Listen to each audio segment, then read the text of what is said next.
Vamos a um outro tópico importante, a reunião do dia 7.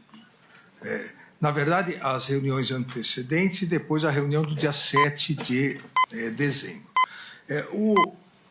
O senhor se reuniu com o seu ex-assessor, Felipe Martins, né? O Felipe Martins, com um advogado que foi levar estudos sobre o artigo 142 e uma minuta de decreto com considerandos, uma minuta que previa a quebra da normalidade democrática? Para tratar de minuta, não. Eu lembro que ele esteve lá, foi várias vezes teve no Alvorada, foi uma vez só não. Raras vezes conversei com ele. Ele não é a pessoa adequada para tratar de minuta, seja qual for. Ele, que o senhor diz? O Felipe Martins. Felipe Martins. Se bem que eu digo uma coisa, né? Quando se fala em minuta, dá a entender que é uma minuta do mal. Da nossa parte, tá? Quando se fala em minuta do mal, conspiração, né? Eu sempre tive o lado da Constituição. Então, eu refuto qualquer possibilidade de falar em minuta de golpe ou uma minuta que não esteja enquadrada dentro da Constituição brasileira. Mas essa minuta, esse documento que o senhor conversou com eles, continha o quê? Não conversei sobre essa minuta, foi bater um papo lá apenas. Teve um padre presente também, não lembro o nome dele. Era comum padre, pastores ir orar lá na Alvorada, e eu atendia todo mundo. Muitas vezes entrava uma pessoa lá e no carro tinha mais 3 ou 4. E nem sempre eu atendia todo mundo. Geralmente estava na parte domiciliar, que é de cima, e às vezes eu descia para atender essas pessoas lá embaixo, que era o escritório da presidência. Não fiquei na presidência, não teria tido um montão de problemas que tivesse lá, dada a minha erisipela, que me vitimou por aproximadamente 20 dias. No dia 7/12, o senhor se recorda da reunião com o então ministro da Defesa e os comandantes militares? Eu não posso garantir que tal dia foi tratado tal assunto. 7 de dezembro, você não está 7 de dezembro. Eu não posso dizer que estou tratando desse ou daquele assunto. Essas reuniões que ocorreram, tá, foram, em grande parte, em função da decisão do TSE.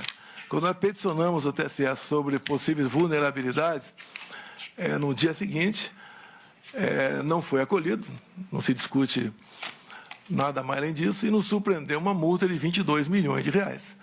Essa multa nos abalou e, no nosso entendimento, se a gente viesse a recorrer, né, da multa ou da petição, a multa poderia ser agravada e outras coisas mais poderiam acontecer. Então, nós decidimos, não, pelo TSE, encerrar daí qualquer discussão sobre o resultado das eleições. Coisa que, no passado, sempre foi feito com muita constância, né, por parte de outros partidos. Conosco, nós nos vimos tolhidos ali de questionar. Poderia, se não tivesse sido a multa, aí podia entrar mais 2, 3 petições e está encerrado o processo, não tinha mais que discutir mais nada. Agora, o senhor não se recorda da data, mas o senhor se recorda dessa reunião com o ministro Paulo Sérgio, o comandante Freire Gomes e o almirante Garnier? Olha, o que foi conversado nessas poucas reuniões, que teve reunião para tratar de outros assuntos. Por exemplo, tratamos de GLO, porque os caminhoneiros estavam parando na iminência de parar sobre o que poderia acontecer com aquela multidão em frente aos quartéis. Então, teve reunião para tratar exclusivamente desse assunto. Conforme falou o Freire Gomes, talvez tenha sido nessa reunião, nós estudamos possibilidades outras dentro da Constituição. Ou seja, jamais saindo das 4 linhas. Como o próprio comandante Paulo Sérgio falou, que tinha que ter muito cuidado na questão jurídica, porque não podíamos fazer nada fora disso. Obviamente, a gente sabia disso. Em poucas reuniões, abandonamos qualquer possibilidade de uma ação constitucional. Abandonamos e enfrentamos aí o ocaso do nosso governo.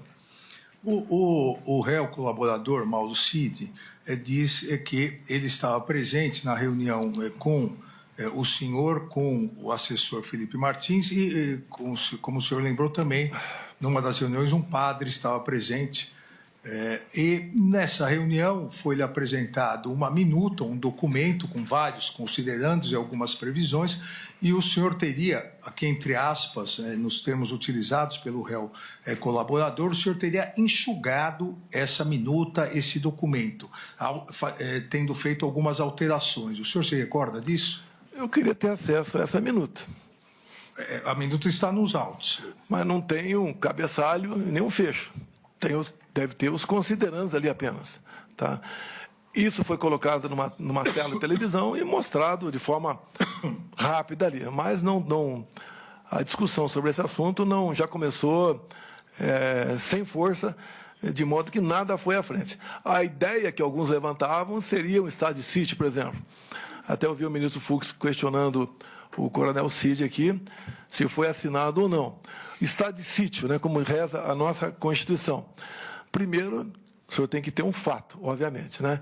E depois convocar os conselhos da Defesa e da República, coisa que não foi feita. Então, quando alguns falam que foi dado o início é a convocação dos conselhos. Quem compõe esses conselhos? O presidente da Câmara, o presidente do Senado, o líder da maioria na Câmara e no Senado, o líder da maioria, indicados pela população, alguns ministros. Ninguém foi convocado para participar de uma possível início de uma proposta de sítio. E vamos supor que tivesse sido convocado. O presidente encaminharia uma mensagem para o Congresso pedindo autorização para assinar um decreto. Então, não existe a possibilidade que era o presidente assinar o decreto, porque tal comandante de força não queria, outro queria. Não existiu isso aí.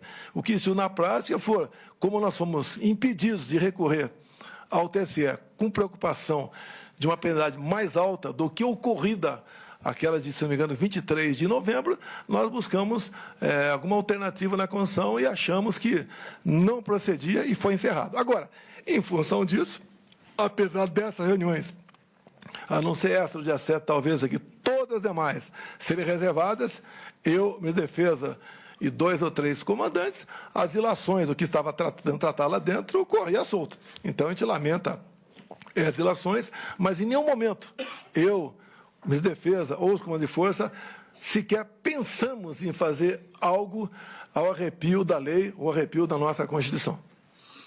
Mas eu entendi a sua resposta, mas eu gostaria de saber, até porque no dia 26 de março, agora, desse ano, 2025, após o recebimento da denúncia do Núcleo 1, inclusive contra o senhor deu uma entrevista coletiva, e na entrevista coletiva o senhor disse que teve acesso a essa minuta, a esse documento, que leu essa minuta, esse documento. Então, eu gostaria, se for possível, desse esclarecimento. Chegou uma minuta, um documento, um esboço, como o senhor queira chamar, por parte do assessor Felipe Martins, o senhor teria enxugado, alterado alguma coisa e teria, nessa reunião do dia 7, mostrado ao comandante, ao almirante Garnier, ao ministro, então, o ministro Paulo Sérgio e ao comandante Freire Gomes? Não procede o enxugamento, né?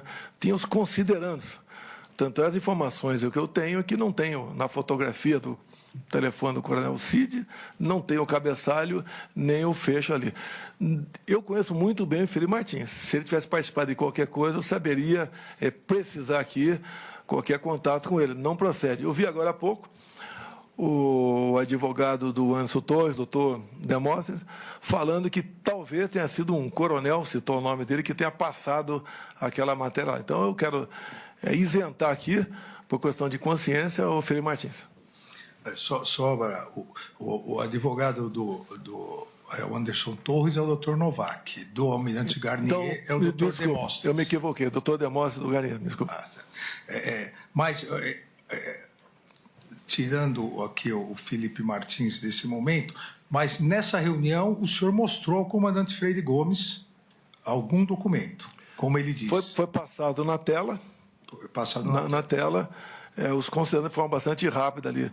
Não havia, da nossa parte, uma gana de procurar, mesmo sendo, vamos supor que viéssemos encontrar remotamente algo na Constituição, não existia essa vontade. O sentimento de todo mundo é que não tínhamos mais nada que fazer. Se tivesse feito alguma coisa, seria lá atrás, via Congresso Nacional, não foi feito, então tínhamos que entubar o resultado das eleições e poder até Vossa Excelência perguntar por que não passou a faixa. Eu não ia me submeter à maior vaia da história do Brasil, só de concordar comigo. Eu me submeter a um... Mas eu não iria perguntar para o senhor. Então, não é você que o senhor ia perguntar. Mas seria uma explicação, porque alguns dizem que muita coisa aconteceu porque eu não passei a faixa. Não passei porque não me submeter a passar a faixa para esse atual mandatário que está aí.